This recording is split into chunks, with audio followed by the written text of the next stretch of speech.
bonne année 2026. Je vous souhaite à tous que 2026 soit une année de réussite, une année de bonne santé et une année de réussite. Je mets mon gant parce qu'il fait -8, ressenti -14, -15. Ça commence à piquer. L'année 2025 c'est terminé et 2026 a commencé avec du froid. Mais comme vous pouvez le voir, avec un ciel bleu et du soleil, de la lumière. C'est bien parce qu'on dit que la façon dont tu commences l'année, c'est la façon dont tu vas terminer. J'ai promis cette année de ne pas enlever la caméra si je tombais. Et je peux vous dire que c'est sacrément glissant là où je marche. J'ai marché donc doucement. Et que comme je ne regarde pas où je marche parce que je vous regarde, les risques de chute sont énormes. La première chute du Fruitien en direct. Je me relèverai en tenant ma canne à selfie.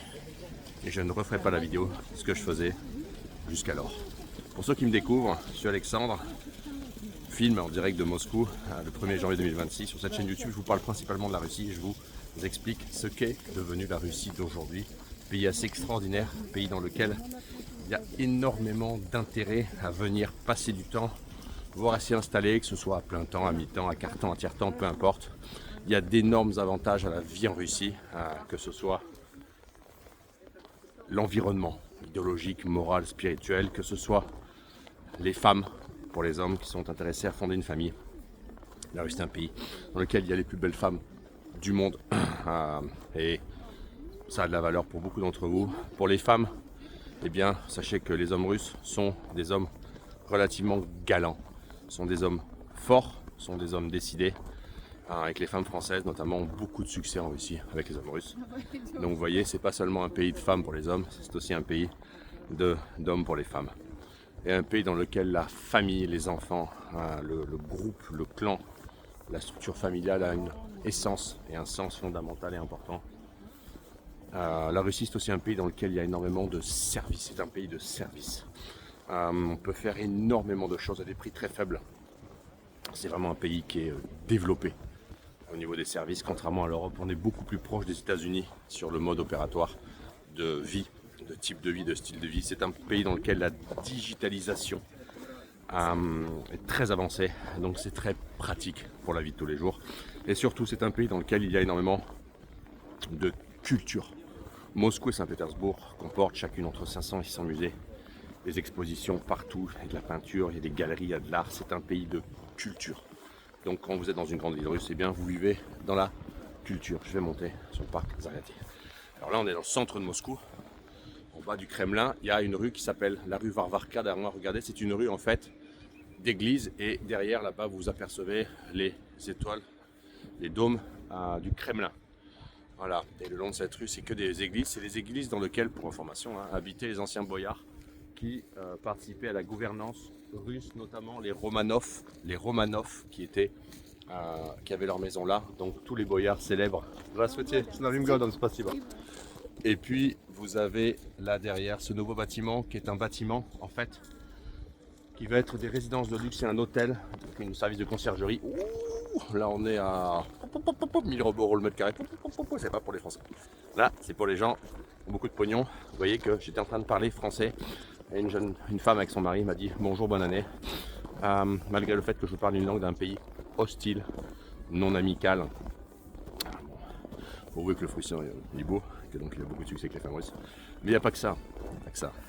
Il y a aussi une positivité sereine des gens envers les Européens et notamment les Français. Les Français ont la côte en Russie, la côte culturelle, la côte comportementale, la côte civilisationnelle. Les Russes apprécient le style de vie de la française, ils sont fascinés par notre culture du bien-être, ils sont fascinés par nos traditions, ils sont fascinés par l'histoire française, ils sont fascinés par la culture du vin, l'apéritif, le vin, le plaisir. C'est quelque chose qui leur plaît beaucoup. Voilà, donc je vais faire cette vidéo aujourd'hui sur le parc Zaryadye, en essayant de ne pas tomber, mais je vous garantis rien, parce qu'on peut tomber. Et il est interdit de se moquer, bien sûr, du Fruitien s'il tombe. Prend des risques physiques inconsidérés pour faire des vidéos. Grand froid, glace, c'est pas comme les sudistes là, je dirais rien de plus. Si les sudistes regardent cette vidéo, ils savent de qui je parle. Aujourd'hui une petite vidéo. Chaque année, Je fais une vidéo pour vous parler en fait de mes 31 décembre. Je fais une vidéo hier, quelques heures, une vidéo pour vous parler un petit peu de l'année 2025, la synthèse de l'année. J'avais fait ça en 2024 aussi. Et le 1er janvier, je fais toujours une vidéo pour vous parler de ce que je pense qui va arriver en 2026, l'année en cours. Et on peut aussi rapidement analyser mes prévisions. Parce que le 1er janvier 2025, j'avais fait des prévisions et je mettrai le lien de mes prévisions dessous. Et vous pourrez tous regarder si mes prévisions sont avérées justes. La première prévision que j'avais faite, c'était concernant la guerre en Ukraine. On venait d'avoir l'élection de Trump. Et regardez, là on est dans le centre de Moscou. Regardez ce que c'est beau. Et hop, vous allez voir apparaître. Regardez le Saint-Kremlin. Regardez le Kremlin. Ouh là là. C'est beau ça. Première prévision que j'avais fait sur la guerre en Ukraine, j'avais développé le 1er janvier 2025 le scénario suivant. La guerre ne s'arrêtera pas, elle va s'intensifier, c'est ce qu'on a vu. Et on l'a vu cette nuit, avec une frappe absolument terrible des forces armées ukrainiennes sur la ville de Kherson, une frappe dans les secteurs civils, dans les cafés. Il y a eu plus d'une trentaine de morts, peut-être 50-60 blessés graves, des enfants. Il y a eu l'invasion du territoire russe, de la zone de Koursk. 2025 a vu l'accélération et l'intensification du conflit. J'avais, sur ce point, bien vu. J'avais expliqué que Trump n'arrivera pas à arrêter la guerre en 2025, qu'elle va s'intensifier, et j'avais dit qu'il cessera la participation active américaine, c'est ce qu'il a fait, et il mettra l'Europe devant, c'est ce qui se passe actuellement. Il y a une espèce de vague début de prédit entre les Russes et les Américains, on le voit, et il y a l'Union européenne qui bloque. Donc, sur ce point de vue-là, du conflit entre l'Occident et la Russie par le proxy ukrainien, j'avais vu assez juste dans un sens. Le conflit ne s'est pas arrêté, il s'est intensifié. Trump a échoué, mais il a réussi à sortir l'Amérique du jeu. Et donc il place l'Amérique en position de au-dessus. En cas d'arrêt du conflit, ce sera Trump. En cas de prolongation de la guerre, ce ne sera pas Trump. Donc historiquement, il a réussi un coup de maître. On le verra dans 2 ans, 3 ans, 4 ans. Il a sorti l'Amérique du narratif à venir, historique, factuel, qui sera que l'Occident a perdu cette guerre. L'Occident perdra cette guerre sans l'Amérique. C'est pas l'Amérique qui l'a perdu complètement. C'est l'Amérique démocrate, bien sûr. Il peut changer, il peut y avoir les élections, il les perd, etc. Mais globalement, si ça se prolonge, on va arriver à un arrêt du conflit. Et cet arrêt du conflit, en fait, il verra la défaite de l'Ukraine, la défaite de l'Occident, entre guillemets, et la victoire de la Russie. Mais ce ne sera pas l'Amérique qui aura perdu cette guerre, ce sera l'Europe. Et ça, c'est quelque chose d'énorme que moi, je n'avais pas vu arriver quand j'avais fait mes vidéos avant l'élection de Trump. J'avais pensé que l'Occident allait être un bloc unique jusqu'au bout et que de toute façon, les Américains allaient tenir le lead du conflit contre la Russie et donc être en pole position des perdants. C'est peut-être quelque chose auquel on va échapper. Deuxième chose, j'avais parlé de la situation intérieure russe. J'avais dit que ça allait se compliquer pour la Russie économiquement, c'est ce qui s'est passé. 2023-2024 ont été des années de forte croissance, plus 3,5, plus 4,5. 2025, on n'a pas encore les chiffres, mais on aura une croissance ralentie d'1%. Il y a eu des débuts de difficultés économiques un petit peu, mineurs relativement aux 31 700 sanctions en vigueur, mineurs par rapport à tout ce qui se passe, mineurs. Une économie en croissance européenne faible aurait des problèmes plus gros. Mais voilà, les taux d'intérêt sont trop élevés, même si la Banque centrale a commencé un ralentissement. L'inflation s'est un peu stabilisée, mais malgré tout, les salaires sont beaucoup montés. Ça a impacté très fort le petit business. Le petit business a morflé cette année 2025. C'est exactement ce que j'avais prévu. J'avais dit que ça allait se durcifier. Le gros business énergétique dans l'oil and gas tire la langue. Il y a des politiques en cours d'offshoreisation, de diversification à l'étranger maximale. Les contournements de sanctions sur le commerce d'énergie se maintiennent, mais quand même, c'est un peu plus difficile. La relation bancaire avec les banques des pays tiers, qui, dans les pays tiers comme l'Arménie, la Géorgie, le Kazakhstan, la Turquie, peu importe, continue Dubaï, continue vers la Russie, ça c'est compliqué aussi, beaucoup compliqué, les ouvertures de comptes, etc. Il y a un léger serrage de vis. Les banques, en fait, de ces pays tiers ont peur des sanctions dites secondaires, donc elles font beaucoup plus attention. Donc il y a des débuts de petits comme ça resserrements, ils sont mineurs, ne vous inquiétez pas, la Russie s'effondre pas, mais il faut les mentionner. Je les avais anticipés quand j'ai fait ma vidéo en 2024, donc 1er juin 2025, pardon. J'avais fait ma vidéo le 1er juin 2025, donc il y a un an. Ils se sont tous réalisés. L'Union européenne a notamment placé la Russie avec un statut nouveau, qui est un statut d'argent, de 20 pays de blanchiment d'argent, etc. Ça a eu un impact sur les banques des pays tiers qui sont mis à faire beaucoup plus attention sur les ouvertures de comptes, etc. Et par conséquent, les choses se sont sur ce plan-là un peu compliquées. Après, une chose qu'on a vue aussi, que j'avais prévu, enfin que j'avais qualifié au début de l'année, mais qui s'est réalisé sur l'année 2025, j'avais sur l'année anticipé, j'avais dit au 1er janvier 2025, j'avais dit mais vous allez voir, on a de plus en plus de gens qui demandent en fait à venir en Russie. Et c'est ce qui s'est passé en 2025. On a eu un record de gens qui sont venus s'installer en Russie, de Français, de Belges, de Suisses. Un record. On a eu notre plus gros nombre de gens qui sont venus faire des demandes de permis de séjour idéologique. On les a accompagnés.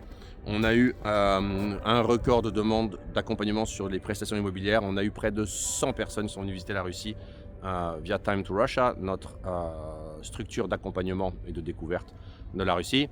On a lancé une école de langue. J'avais dit l'année dernière, lors de la fin de ma vidéo, j'avais dit que la Ruspatriation allait muter et devenir pas seulement un producteur de formation, mais plutôt quelque chose qui s'assimile à un centre et qui allait être un peu plus généraliste sur l'encadrement en fait des accompagnants pour les prendre de façon plus globale et les accompagner sur des sujets importants, notamment les cours de langue. On a lancé une école de langue, Russophie, qui commence à avoir ses clients et qui accompagne maintenant des familles, des enfants, des pères, des mères, etc. dans l'apprentissage de la langue. C'est un accompagnement linguistique. Je vais tenter de monter là-haut sans me casser la gueule. Je peux vous dire que là, on est dans le sensible.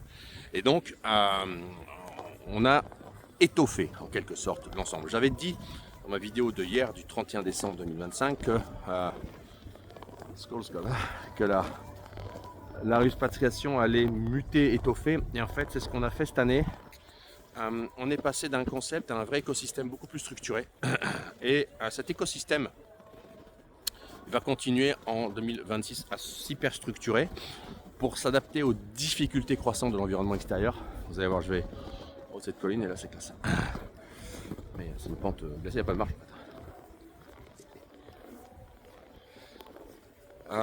Je vais casser la gueule le 1er janvier. Donc, voilà, donc cette transformation, on l'avait appréhendée pour 2025, on n'a pas pu totalement la réaliser. On va la confirmer. Ça y est, vous allez voir. On va la confirmer en fait sur 2026, puisqu'il y a encore des stades de mutation qu'on n'a pas encore réalisés. Vous allez voir le Kremlin, je vais me mettre tout en haut. Vous allez voir derrière moi le Kremlin qui est là. Vous allez voir, regardez. Hop. Là, si vous faites super Poutine, voilà, peut-être qu'il est dedans, il entend. Vous pouvez lui parler en français et le Prussien va traduire. Je déconne bien sûr. Donc, la transformation, ce qui fait que en fait, la Ruspatriation va continuer son hyperstructuration. Voilà, je vais me mettre avec le Kremlin en tâche de fond. C'est bien ça. C'est beau, hein? Bien là. Voilà. Puis vous pouvez voir que là, il est 14h, le soleil va se coucher. Regardez, soleil d'hiver. Donc en gros, l'idée c'est la suivante, c'est que, et bien en fait, on va être contraint d'hyper structurer et en fait de, je ne sais pas si c'est une seringue qui fait une photo. Hop. Voilà.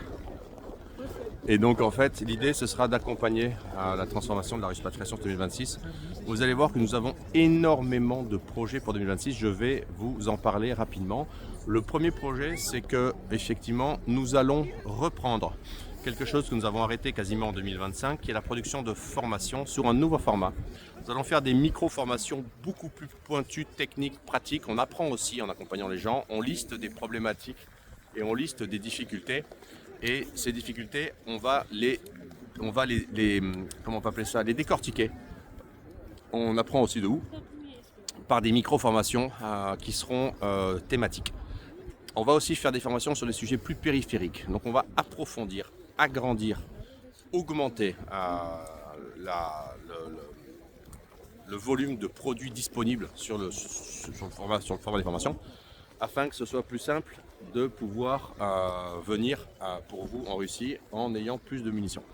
Deuxième chose qu'on va faire, c'est qu'on va créer sans doute un nouveau produit va vous surprendre, qui est quelque chose qui va transformer la ruspatriation, non pas en un simple produit écosystème, mais quelque chose de beaucoup plus concret. J'en dis pas plus, suivez mon regard, mais c'est quelque chose qui va apparaître au début de l'année et qui va, à mon avis, énormément contribuer à ce que nous soyons tous les uns et les autres plus proches les uns des autres et que nous puissions vous accompagner dans vos projets concrets sur la Russie. Troisième chose qu'on va faire, c'est qu'on va augmenter, parce qu'on a déjà des demandes, on va développer, continuer à développer et on va augmenter en fait les accompagnements individuels, parce qu'on a une demande croissante de gens qui veulent venir en Russie sur des formats individuels pour des sujets X, Y, Z précis. Et on le comprend parfaitement. Donc on va augmenter les formules immersion, des formules sur mesure. Nous avons agrandi, on va vous le présenter bientôt, l'agenda d'accompagnants. Oui, pas l'agenda, on a agrandi le carnet d'adresse d'accompagnants. Donc en fait, l'annuaire d'accompagnants, on a énormément de gens toujours plus connus, vous allez avoir des surprises, et qualifiés qui vont se joindre à l'équipe et qui vont accompagner les gens qui viennent visiter la Russie. Vous allez être accompagnés par des gens connus, des gens qui vont vous faire découvrir la Russie et leur Russie, et ça a une valeur en or. Nous continuerons bien entendu également les voyages de groupe, ça ne va pas s'arrêter, les voyages de groupe, on va les continuer. Vous avez déjà des voyages de groupe qui sont disponibles en fait sur le site de Time to Russia. Vous pouvez déjà consulter les programmes, les tarifs et vous inscrire, vous préinscrire, vous allez voir, c'est des voyages de fou. Les choses qu'on va continuer aussi, eh bien, nous allons aussi continuer les accompagnements de permis de séjour idéologique, puisque nous avons des demandes pour début 2026 en hausse. Donc ça ne s'arrêtera pas. Et bien sûr, pour ceux qui ont suivi, au 15 avril rentre en vigueur le nouvel oukaz 883, le nouveau décret 883, qui crée 9 catégories de citoyens ayant droit à l'obtention de permis de séjour idéologique, de permis de séjour tout simple, de façon simplifiée, comme sur le modèle du permis de séjour idéologique, sans test de langue, ni culture, ni droit. Et ces gens pourront, s'ils ont une maîtrise à minima de la langue russe, ils pourront demander des permis de résidence, des vidna jitelstva, automatiquement, directement, sans avoir à passer par la case 1 an de contrat dans l'armée. Donc, c'est quelque chose de très simplifié. Ça fait déjà beaucoup de projets sur les 6 premiers mois de 2026. L'équipe de la Ruspatriation est très heureuse de vous accompagner. On a beaucoup d'idées, beaucoup de projets, on a de grosses ambitions. On a aussi constaté en fait en 2025 quelque chose d'important dont j'ai parlé hier dans ma vidéo du 31 décembre 2025. On a constaté en 2025 la prise de conscience. Si vous vous rappelez dans ma vidéo du 1er janvier 2025, vidéo du 1er janvier 2025, il y a un an, je marchais sur les bords de l'étang à Novospassky. C'est tout là-bas, là. Derrière là-bas. Il n'y avait pas de neige, j'étais sans bonnet et tout. Ah, vous voyez, hein, l'hiver. Ressenti moins 16, j'avais dit que je comprends pas, il n'y a pas beaucoup de demandes, vous n'êtes pas nombreux à avoir les de vous barrer en Russie, en fond vous ne voulez pas changer de vie. Ça a changé en 2025, j'avais expliqué qu'on a accompagné notre nombre de records de gens et ça se profile pareil pour 2026. Donc moi je pense que 2025 vous a fait prendre conscience d'une certaine fatigue idéologique, ce que j'appelle la fatigue idéologique. Et j'ai l'impression qu'en fait sur 2026, eh bien, les déclenchements de départ vont s'accentuer. 2026, 2027, je pense qu'on va commencer mi-2027, après 3 ans après l'apparition du décret 702 de Vladimir Poutine, je pense qu'on sera sorti de la guerre. La guerre sera terminée en 2027. Et je pense que on aura des gens qui auront eu le temps de réfléchir, construire, se préparer, vendre, venir ici, ouvrir des comptes en banque, transférer de l'argent, acheter de l'immobilier. Vous savez qu'on accompagne sur l'immobilier avec Russimo. Donc des gens qui auront eu le temps de préparer leur déménagement en Russie. On ne peut pas partir en 6 mois, c'est bien compréhensible. Donc on est très confiant au sein de la Ruspatriation sur le fait que les volumes vont augmenter.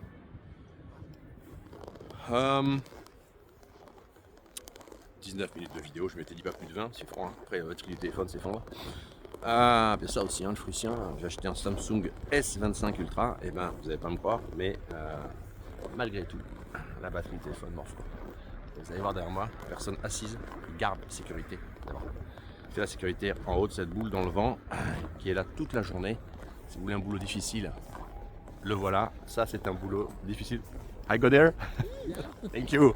Happy New Year. Voilà, ça c'est des touristes d'un pays du Golfe qui sont là et qui sont en train de prendre plaisir. Il faut parler anglais, hein. Parle pas français les gens, hein. C'est fini SS117 tout ça. La descente glacée sans regarder, c'est la certitude de tomber devant vous, me ramasser. Je vais pas prendre ce risque. Voilà, c'est tout pour aujourd'hui. Kremlin est là. Vous pouvez, si vous voulez en savoir plus sur la Ruspatriation, consulter notre écosystème. Je mettrai les liens vers tout notre écosystème dans le premier commentaire et le descriptif de cette vidéo. Regardez en descriptif, regardez le premier commentaire. Surfez sur les sites, regardez le blog, les articles, regardez l'agence de voyage qu'on propose, regardez l'école de langue, comment elle fonctionne, son mode opératoire. Regardez un petit peu la Ruspatriation, tous les produits qu'on a, les services gratuits, les ressources gratuites, etc. Beaucoup de choses. Vous pouvez nous consulter par mail, avoir des consultations avec moi, avec Evgenia sur l'immobilier. Tout ça, on le fait. C'est destiné à vous permettre de mieux préparer, de mieux comprendre, de mieux cerner, de mieux framer, d'enlever les risques peut-être que vous avez encore en tête. Ils n'ont pas lieu d'être, puisque tout va bien. Et ainsi, vous pourrez commencer à mieux aborder votre projet aussi. Je vais enlever mon gant. Voilà, c'est tout pour aujourd'hui. Je suis très heureux que l'année 2026 commence. 2025, c'est une année difficile. On est content d'en être sorti. On a beaucoup d'attentes pour 2026. Les attentes sur 2026, elles dépendent beaucoup de vous aussi. Alors je vous dis à très bientôt pour une nouvelle vidéo sur ma chaîne YouTube.